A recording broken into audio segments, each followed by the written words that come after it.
네, 안녕하십니까. 명인들의 복귀 김동일입니다. 지난주 화요일이 1900대였습니다. 네, 이번 일주일 지난 화요일이 지금 1600대입니다. 한 달여, 두 달여 전부터 일주일이 마치 몇 달간 쉽게 나오지 못하는 변동성이 한 주 만에 어마어마한 변동성이 나오고 있습니다. 여러분들도 뉴스를 보시고 계시겠지만 이게 지금 미국 시장에서의 변동성 기준으로 보면은 30년대 그 대공황과 자꾸 비교가 되고요. 당일 하락률이 그리고 블랙 먼데이 90년대 블랙 먼데이와도 비교가 되고 있고 이런 상황까지 지금 시세가 진행되고 있기 때문에 사실 지금의 시장은 우리가 과거에 경험했던 일반적인 상황이나 확률하고는 많이 어긋나고 있습니다. 그러다 보니 상식적인 판단이 좀 무모하다고 느껴질 정도로 일반 상식적 판단이 좀 무모하다고 느껴지는 시장이 진짜 무서운 장이거든요. 이게 바로 대중의 패닉이 시장을 지배하고 있다는 거니까 시세가 비상식적인 흐름을 만들었을 때 그 또한 역사로 보면은 항상 상식의 구간으로 회귀하기 마련인데 그 시점에서는 그 비상식이 마치 정답이 되어버리는 시장이 오늘의 결과는 오늘의 시장이잖아요. 그러다 보니까 그 하루하루의 시세에 피로감이 너무 크다 할까? 혹은 그동안 여러분들이 투자를 하시면서 알고 있던 투자에 대한 기초 상식이나 지식 같은 게 다 그냥 무용론이 빠져버리는 다 필요 없구나. 이렇게까지 되는 상황까지 시장이 전개가 된 것 같습니다. 그래서 현재 상태에서 제가 말씀드릴 얘기 혹은 지금 시장의 뷰 자체가 얼마나 여러분들에게 와닿을지 모르겠지만 오늘 시장과 지금 현재 구조에 대해서 좀 보도록 하겠습니다. 이것은 그리고 제가 의견이 포함되는 부분은요, 제 개인적인 의견이라서 틀릴 수 있습니다. 늘 말씀드리지만 저의 의견은 틀릴 수 있고 혹은 맞을 수 있고 그래서 예상은 반반이고요. 주식은 결국은 확률 게임인데 틀리면 어떻게 해야 돼요? 틀리면 둘 중에 하나예요. 내가 매수를 했는데 틀리면 빠르게 손절 매도를 하든지 대응하지 못했다면은 시간을 얼마나 기다려가지고 반등시 매도를 하든지 아니면 그 시간을 다 소비하고까지 길게 가져가든지 이런 내 결정과 판단에 맞는 다음 계획을 세워야 되잖아요. 틀렸을 때 어떻게 할 건지에 대해서 그런 부분들까지 좀 말씀드리겠습니다. 지금은 일단 오늘 시장은요. 오늘 시장뿐만이 아니라 이제 마감 흐름으로 보시면은 지난주 일주일간 지난주 우리가 방송한 시점이 좀 확대해서 보여드릴게요. 확대해서 보고, 그러니까 기간을 좀 좁혀서 보고, 기간을 좀 길게 보고, 시장 흐름은 좀 두 가지로 볼게요. 여기였습니다. 이것도 적게 떨어진 게 아니었습니다. 2270에서부터 떨어진 거니까, 여기서부터 하락을 해서 여기 1930대 이렇게까지 떨어진 거니까요. 이 당시에도 시장 지수는 충분한 단기 하락폭이 나왔었습니다. 340포인트, 마이너스 340포인트니까 여기도 마이너스 340포인트 이 자리가 이제 좀 얌전한 자리처럼 보이죠. 그 이후의 변동성이 한 단계가 더 커져 버려서 그 이후 추가 하락이 발생이 돼서 지금 보시다시피 1600대까지 이번 주에 지금 1600대를 지금 두 번 터치하고 있습니다. 1680을 하나 쳤고요. 1680을 하나 쳤고 1637포인트를 하나 쳤습니다. 그러면서 우리가 기존에 지금 불과 한 달 전에는 생각지도 않았던 지수대가 실현되어 버렸습니다. 이게 이제 시장에 장기적인 비관론이나 이런 것들은 물론 유동성이나 혹은 버블에 대해서 경계감들이나 이런 것들이 있어 왔지만 이 코로나19로 인해서 이렇게 빠르게 시장이 급락을 이 정도까지 할 거라고는 예상을 하지 못했던 부분입니다. 지금의 상황은요, 한마디로 이렇게 볼 수 있죠. 경제 위기. 향후에 이제 시장은 이렇게 얘기할 겁니다. 코로나 경제 위기, 장세. 이렇게 되겠죠. 뭐 이게 코로나 19 뭐 경제 위기 장세 이렇게 된 거예요. 그러니까 이전에 08년도 같은 경우는 뭐 서프라임 혹은 그 리먼발 금융 위기 이렇게 얘기했잖아요. 위기. 근데 지금은 성격이 좀 다른 게 금융 위기는 여전히 아니에요. 제가 금융 위기가 아니라고 얘기하면 이 상황을 좀 과소평가하는 것처럼 들리실지 모르겠지만 성격이 달라요. 금융 위기는 말 그대로 여러분들이 맡긴 은행에서 그러니까 미국 기준이겠죠. 내가 은행에 맡긴 내 돈을 찾지 못할 거라는 공포감. 그러니까 거래 상대방, 금융사 간의 거래 상대방인데 그 금융사와 금융 소비자와의 거래 상대방 위험까지 생겨버린 겁니다. 대출이 나간 거 회수하지 못할 수 있다. 예금을 맡겨놓은 거 내가 돌려 찾지 못할 수 있다. 이게 금융 시스템 자체가 무너졌던 겁니다. 완전히. 금융의 기본적인 이 베이스에는 신뢰가 깔려 있고 담보가 깔려, 그 담보도 신뢰 중에 하나죠. 가장 확실한 신뢰가 담보니까. 이 파이낸싱 자체는 그 신뢰를 바탕으로 해서 신용을 바탕으로 해서 이루어지는 건데 이 금융위기는 그 신용이 무너졌기 때문에 금융 시스템적인 붕괴가 있었던 거죠. 근데 이번엔 좀 다릅니다. 이게 실물입니다. 실물. 그죠? 실물.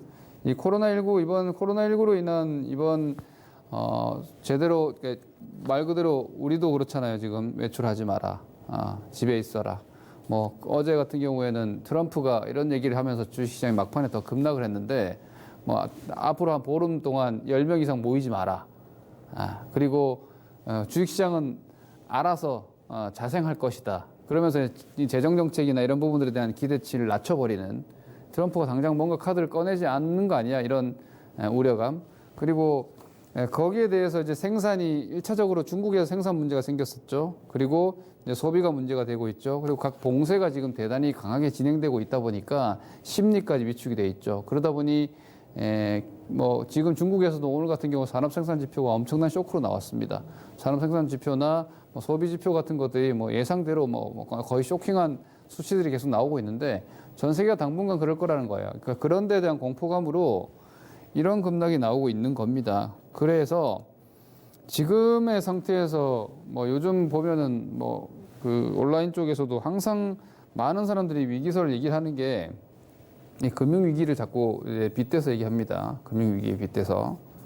뭐, 제가 지난번에 말씀드렸죠. 이게 예를 들어서 뭐 정크 등급 하이힐드 채권 쪽에 문제 없다, 아직. 이거 문제 없다. 사람들이 이거 차트를 뭐 2012년도 이후 차트를 보는데 2018년도하고 비교도 안 될 정도로 별 문제 없습니다. 유가가 떨어지면 이거 문제가 되지 않을까. 당장 문제 없고요. 그리고 미국 FED의 정책은요. 미국 FED 정책은 금융위기로 가지 않기, 즉 다시 말해서 금융위기를 우리가 미국의 그 정책 당국자들은 이미 지나왔잖아요. 금융위기를 지나왔기 때문에 또다시 금융위기가 되지 않도록 하는데 통화정책은 포커스를 맞춘 모습이에요. 그리고 미 국채 쪽, 그리고 미 금융권의 이 레포 시장, 이런데 금융시장에서 현금 확보가 유연하게 될 수 있도록 하는데 초점을 맞추고 있어요. 이 통화정책으로 이 코로나를 치료할 수는 없잖아요. 코로나 종식시킬 수도 없잖아요. 금융위기랑 상황이 다르니까. 금융위기에는 금융 신뢰도가 문제였기 때문에 그 금융 신뢰도를 살리는데 돈을 통화적으로 풀어줬을 때 강력한 조치가 됐던 건데, 양적 완화하고 했을 때.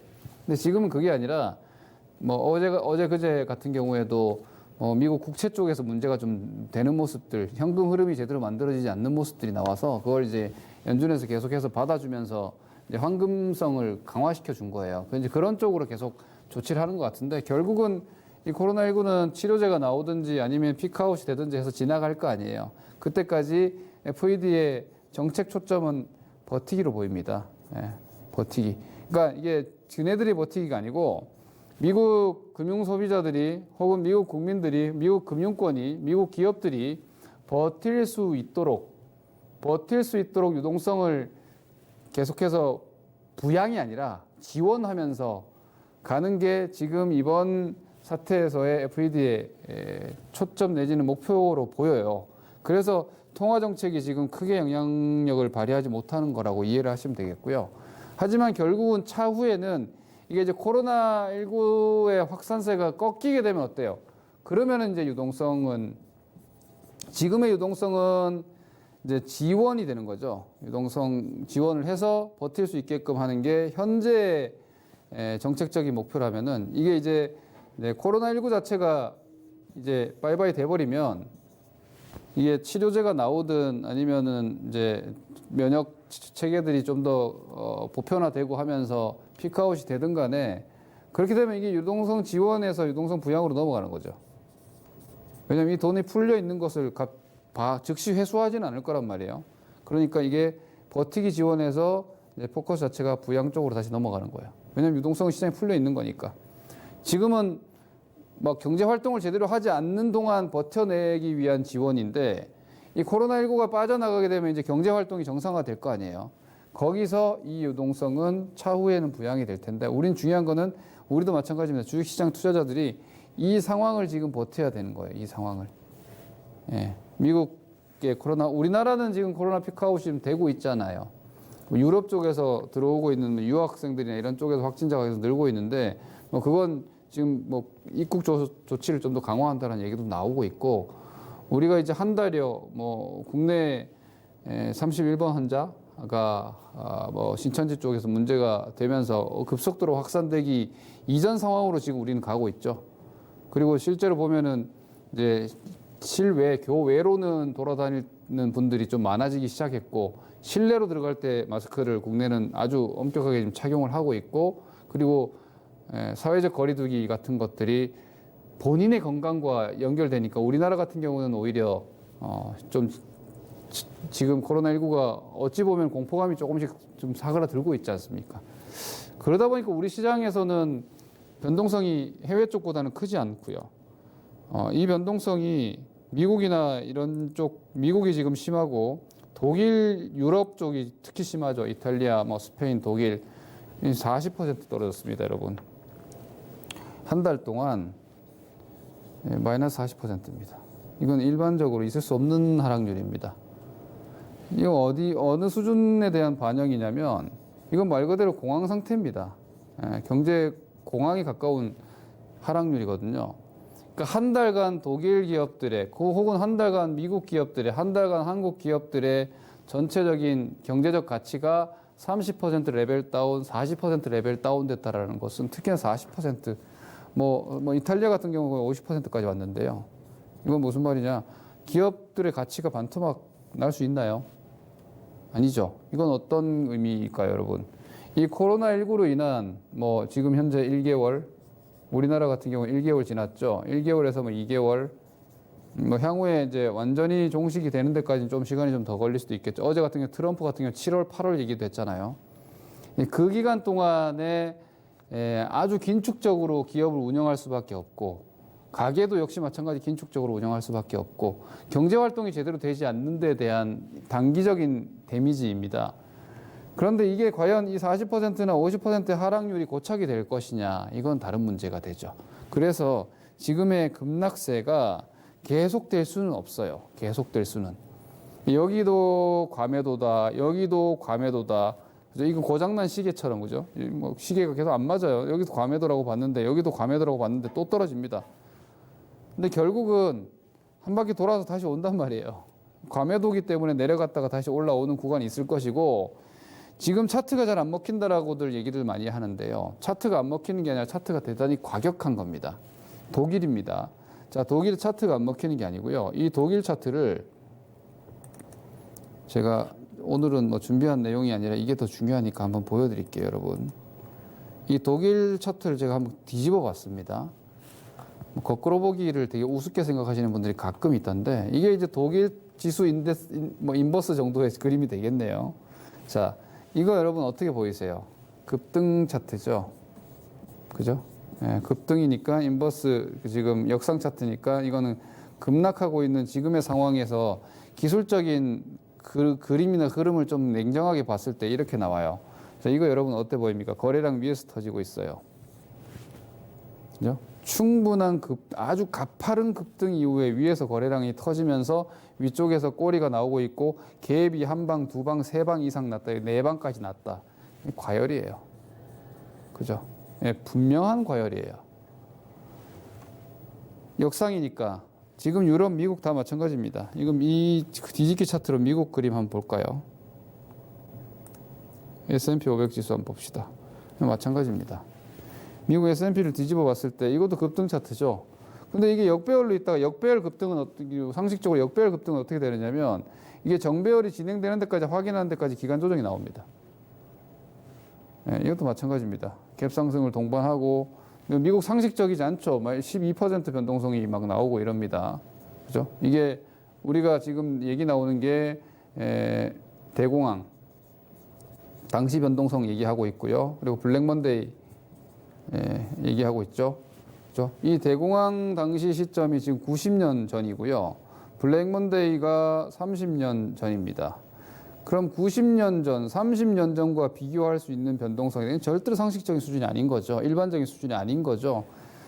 그런 거 감안해도 하고 그냥 변동성이 워낙 크다라고 생각하고도 차트로 봤을 때 지금 단기 급등에 그죠? 여기서 거래량이 우리나라도 지금 보시면은요 거래량들이 다 지금 자리에서 터지고 있어요. 그러니까 손바뀜이 어디서 나오느냐는 대단히 중요한데 이거 지금 뭐 지수 레버리지 같은 것도 마찬가지입니다, 여러분. 이게 지금 손바뀜이 어디서 나오고 있나요? 보십시오. 거래 대금 엄청납니다, 지금 레버리지. 이 손바뀜이 여기서 나오고 있습니다, 여기서. 여기가 어디냐면 지수 1700 이하일 겁니다. 지수 1700 이하에서 지금 손바뀜이 엄청 많이 나오고 있거든요. 일반적으로 충분한 주가의 상승이나 하락 이후에 거래량이 터지면은요, 주가가 반대쪽으로 변동성이 생기거나 아니면 아래쪽으로 한 방 더 강한 변동성이 생기거나 둘 중에 하나인데, 지금의 밸류에이션 우리 시장 PB 0. 뭐 최대치로 봤을 때 0.63 뭐 이렇게까지 나왔어요. 이게 어느 수준이냐면 그 예전에 카드채 LG 카드채 터지고 했을 때 그때 카드채 사태였을 때 정도 밸류예요. 국내외적으로 뭐 수출 내수 다 폭망했을 때 그 정도거든요. 금융위기 때 0.8이었고 지금 이 수준이면은 뭐 가치를 여러분들이 무시하고는 투자를 할 수 없어. 가치를 무시하는 순간에 완벽한 도박이 되는 겁니다. 그래서 파생은 가치가 없잖아요. 지금 가치로도 이 구간은 무서워할 자리가 아니라서 제 의견은 그렇습니다. 주식을 지금 무서워가지고 던지는 건 아무 의미가 없고 이미 이 상황은 코로나19에 대한 극단적인 공포감과 극단적 상황을 다 반영하고 있으니까 지금부터는 이제 이게 되는 거죠. 여기서 어디서 얼마나 웨이브를 태우고 코로나 치료제가 언제 나오느냐.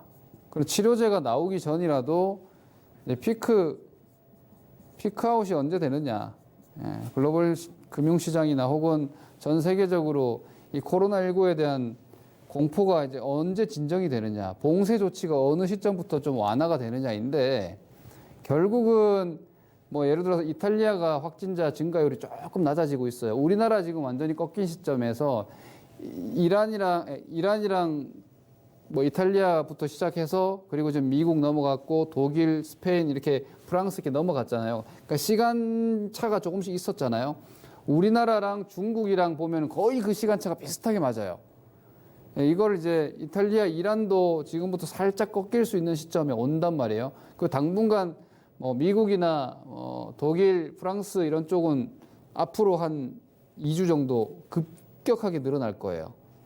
그런 상황들을 이제 단계적으로 지나갔을 때 뭐 치명률 같은 경우에는 우리나라랑 검사 표본이 다르기 때문에 검사자 수가 달라서 우리나라랑 미국이나 유럽 같은 경우에도 그렇고 다 증세가 좀 있는 사람들 위주로 검사를 하고 있는데 우리나라는 찾아가지고 증세가 없는 사람들까지 검사를 해서 우리나라는 경증률이 아주 많은 거고 그 다른 나라 같은 경우에는 증세가 있는 사람들은 경증률이 좀 낮죠. 그러니까 이제 치명률이 높아지는데 결국은 이 검사하지 않고 자가 그냥 그 항체가 생겨서 면역 체계가 구축이 돼서 완치되는 환자들도 분명히 많단 말이에요. 이런 식으로 인식이 되면 이제 이 공포감 자체가 좀 완화되고 국가 간의 봉쇄 조치가 조금씩 풀리면은 치료제 나오기 전이라도 주식시장은 충분히 안정을 찾을 수 있을 텐데 그 과정은 불가피한 과정은 이거예요.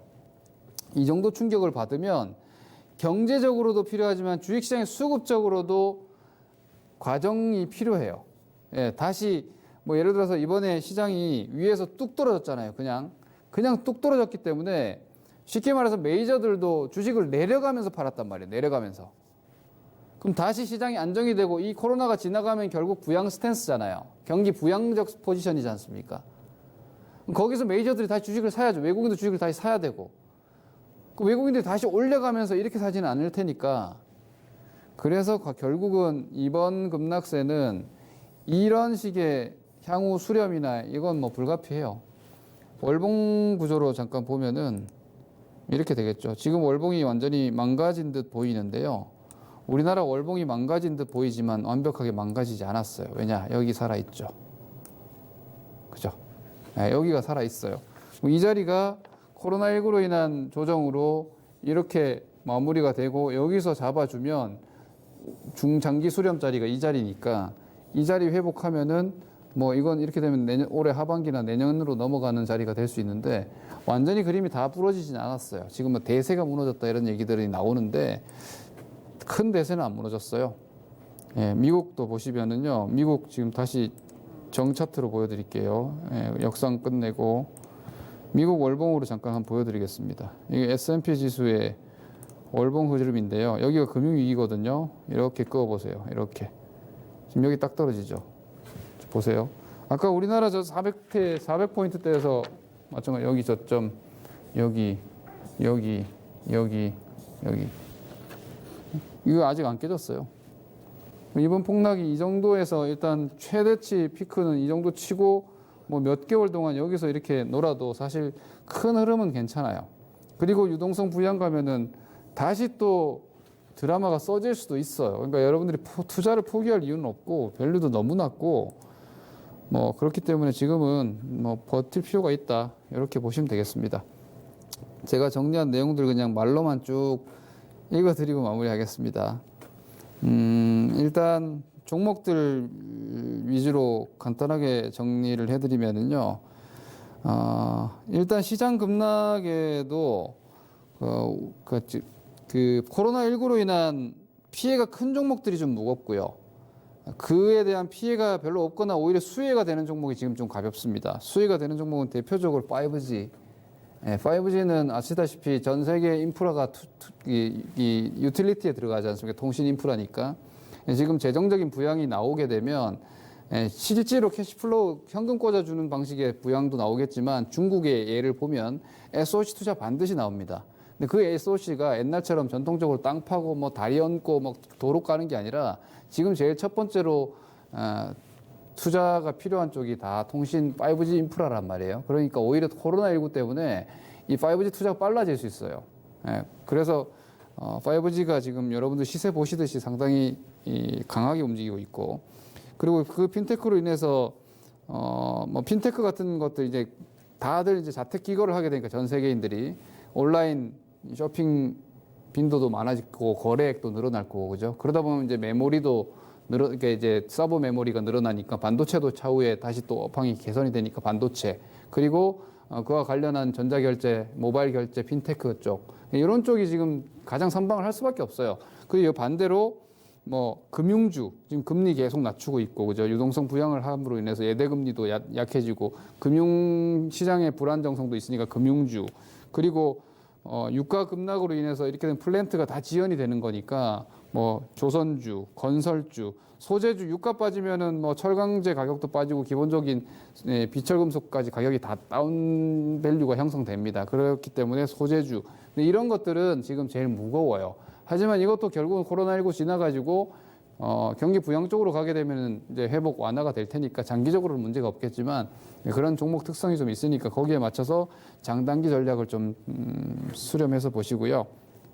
금융위기 거쳐온 시장이라서 아까 말씀드린 대로 금융 시스템 자체는 방어에 주력하고 있는 것 같습니다. 이제 중앙은행들이 하는 조치는 주식시장을 살리는 게 아니라 채권시장 쪽에 자금 공급이 주를 이루고 있습니다. 그 목적 자체가 아까 말씀드린 대로 코로나라는 게 실물 경기 경기 위기이기 때문에 그 실물 경기가 시스템을 무너뜨리지 않도록 보완하는 데 지금 초점을 맞추고 있어서 뭐 이 중앙은행이 정책 내는데 왜 이렇게 반응이 없지 하면서 무서워할 필요는 없다는 생각이에요, 저는. 오히려. 그리고 재정 정책이 이제 차후에 G7 정상회담과 함께 이제 공조가 나오게 되면 좀 기술 반등은 분명히 할 거라고 보이고요.